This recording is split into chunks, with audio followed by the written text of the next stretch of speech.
Very good evening, everyone. This is Alnwick Town TV coming to you from the John Bull in Alnwick. Of all nights to do this interview, it's probably the busiest I've seen this pub. Oh, no. And we're kindly joined by a man known well throughout the town of Alnwick, Jimmy Dodds.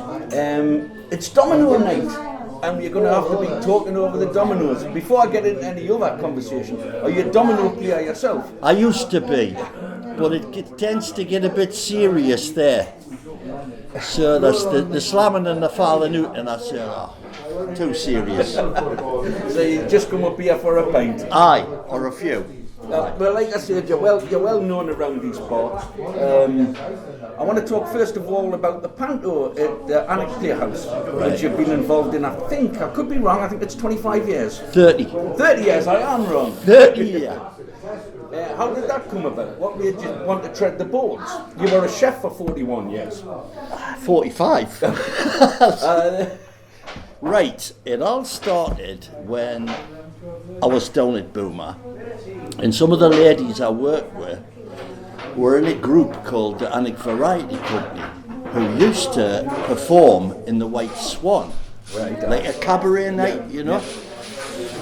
And they moved, they'd done their final show, and then they were moving into the Playhouse because it had opened up. Did Fred Calvert used to host that all them years Fred ago? Calvert, Sid Porteous, and many others. Maureen Carr, Maureen Crossman, or everyone who died, bless her, just recently. She got me into it. She conned me along. She says, "Will you just come along and help me a little bit?" 2 months later, I'm on the stage. You know, exposed, but I loved it. You know? You secretly loved it. I did. So I did that. I think we did. Can you remember your first part in your first Panto? Yes. Oh, well then. My first part in a Panto was Aladdin. Now then, I realise it's a bit of a work society now, so we're not working on it Town TV. well, that's good, because I was cast as Benghazi. It's named after a town in Libya, I think. Anyway, and I decided that it might be a good idea to put an accent on. And by the time I'd come through makeup, let's just say you'd think I'd been in Barbados for a year. But was it that's of its time? That's history. Exactly. That's of its time. Exactly, and I absolutely loved it. Do you know? Yeah, it's a strange old thing, you know. You ask anybody, do you get nervous? Of course I get nervous. You have to. And then, but the strange thing is, as soon as I get on that stage and deliver the first line, bang, it just goes. You get it. Because if you don't have confidence, they'll eat you alive. Oh, you're right. They'll eat you alive. So I did that, and I thought, "Oh, this is good." And it's the first Panto was the longest Panto I've ever been in. It was 2011 when I got off stage. Do you know what I mean? You've been trained by Ken Dodd. So that was that, and here we are, next January, coming up to 30 years in the Panto. So I've enjoyed it though, I really have. But I just think this time it's time I give the dress up. Do you really think so? Yeah, I do. I mean, you know, they must be sick of my ugly face. How many years have you been doing the Dame? The Dame, Probably. which is the biggest part. Probably about 20. But how did you feel when you were first approached to do that? I wanted to do it. I wanted because when I first started thinking, I'm going to be the Dame, I looked into the history of pantomime dames, and there was a guy in the late 1800s called Dan Leno, and I bought his autobiography, and it said in it, the most important thing you must remember is you're a man dressed as a woman playing a man. Not screaming and shooting and talking with a big high voice. No, that's a good point of it. That was what I followed. And if they didn't like it, well, that's fine, I'll not do it anymore. But that's the way I believe. Les Dawson as well. Man, fantastic. But it's the greatest part because you can forget. I never look at myself in the mirror, because if I did, I'd think, oh my, I'm not gonna. I'm not gonna. But once you get that gear on, you become that person, and that's what you've just got to do, and it's the greatest feeling in the world. So 30 years, Yeah. I'm going to ask you a very, very difficult question, and you might not even be able to answer it, but the most memorable one of all them?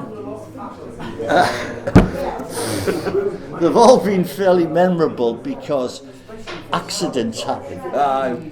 People forget lines, you know. Well, that's when you've got to be on your game. But Peter, I was sitting round the corner, Peter Lewis, who used to be my like sidekick, we used to deliberately not stick to the script. And we used to have a prompt sitting in the wings, you know, with the script. Yes. And I remember when we started, and he would go off on a tangent, and I would just follow him. And I remember looking into the wings, and she was there with the script, and she just threw it onto the floor. So you've won, you've succeeded. Yeah, but my most memorable one, I don't really know. I think the most memorable, I used to do plays as well. Right. And my most memorable play was Brassed Off. Oh, great. Because it was, I always wanted to do the Pete Postlethwaite part. It's a very underrated movie, that. But we actually had a brass band. We actually got the brass band from Ellerton. And we never actually rehearsed properly with them. So they arrived on the final dress rehearsal on the Tuesday night. It's like with 30 members of the band. So if you can imagine, the first run through was just chaos because they didn't know where they were going. So the director goes, right, we'll have to do it again. And I'm thinking, it's 20 to 10. So I had to do it again. Bearing in mind what happened the next night, and it was absolute chaos again. And I went, and I was about 20 to 1 when I got to him in the morning. And I said to my missus, I says, oh my Lord, this is going to be terrible. And do you know what? That Wednesday night went like that. Strange, isn't it? Weird. So there's an old saying in the theatre, bad dress rehearsal, good first performance. And it's true. So I say to the youngins coming in now, don't be worried if the dress rehearsal's absolute crap. Because as soon as you sit nearly 300 people in front of you, you'll quick decide you've got to get onto the button like. But that's an absolutely brilliant story. That's fantastic. I wish I'd seen that actually, but you know, I worked away a lot. Stuff. But from the pantomime, you went into, is it after dinner speaking, would we call it that, or just after dinner entertainment? Well, I'd been to many dinners.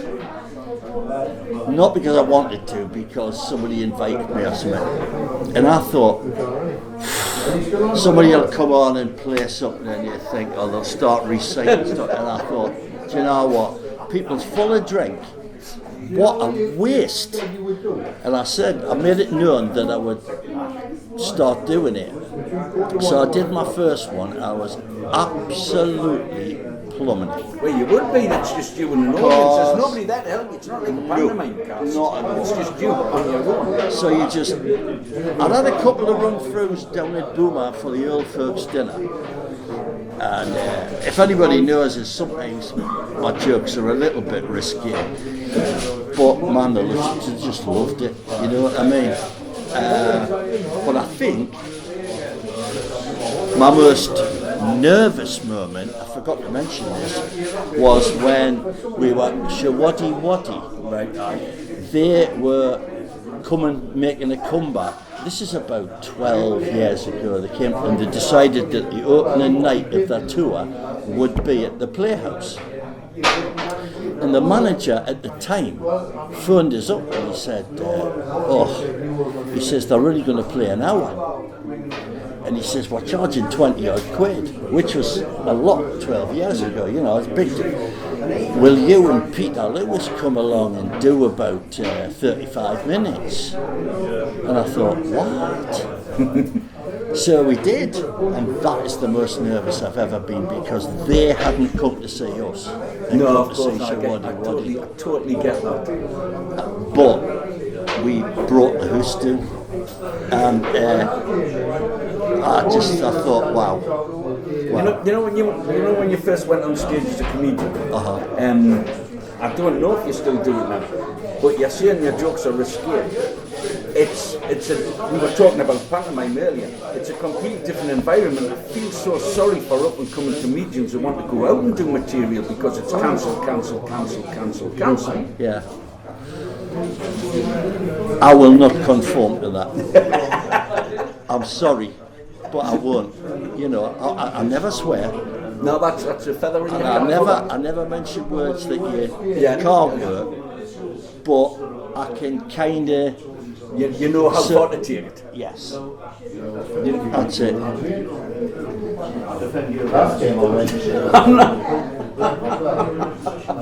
Yeah, I know. Part of the banter, that.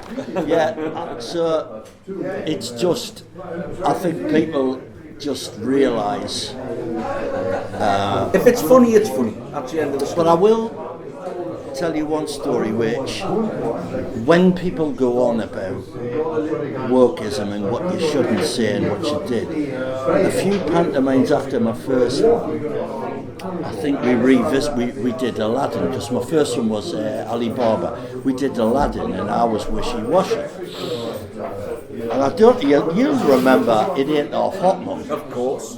Well, I decided it might be a good idea that I had the turban on and the snake, the Michael Bates, and the snake belt and all that, and I did the full accent and everything. And I remember one person said to me, "I'm not sure that was right." And I said, "Oh, all right, fair enough." I said, "You know, not everybody can like it, but if 1 out of 300 doesn't like it, I've not done bad." No, you've won. But, and here's the big but. I used to go to the Indians in Carlisle, opposite the bus station. We used to go every Friday night, me and the missus get a carry out. And I went in there on the Friday night after the panto, right? And he turned around to me and he says, "Do you know what? I'm not going to do the accent, but he says, do you know what? He says, you're a very funny man. I took my children." And he says it was really funny, and I just thought, well, if he's not getting upset, you know. Anyway, but that's... We know where it goes. So it's your last panto this year, and which one? Well, it's not our last panto, but I won't be in the dress anymore. Oh, you're still going to be involved? I'll still maybe be a baddie or tree or something like that, you know. The rouge is good. The rouge is good. That's so, what is this? It's Pinocchio. Oh, Pinocchio. Now, it was written by Peter's daughter, because a lot of the time we do pantos, it costs us about 1,500 quid by the time you bought the scripts and the rights. So we started writing our own, and I think we've done about 6. You know, we all just get together, have a laugh and a pint. Sophie does the writing doing it, we bang the ideas in, and it works. And Pinocchio had never been done. What we try to do is something that's not been done or seen in Alnwick. So we did that. We did Peter Pan, which people avoid because so many things. You kind of fly and but it is a really funny panto. Well, we know for a fact that it'll be sold out like it is every year. Jimmy Dodds, I'm going to conclude by saying thanks for everything you do around the town. Thanks for being a great local character, and I'm glad you're not packing in pantomime, but I'm not going to say the same about I'm glad you're not wearing a dress no more. Jimmy Dodds, thank you very much for your time. Cheers, guys. Alnwick Town TV, thank you very much. Bye-bye for now. Excellent. Right.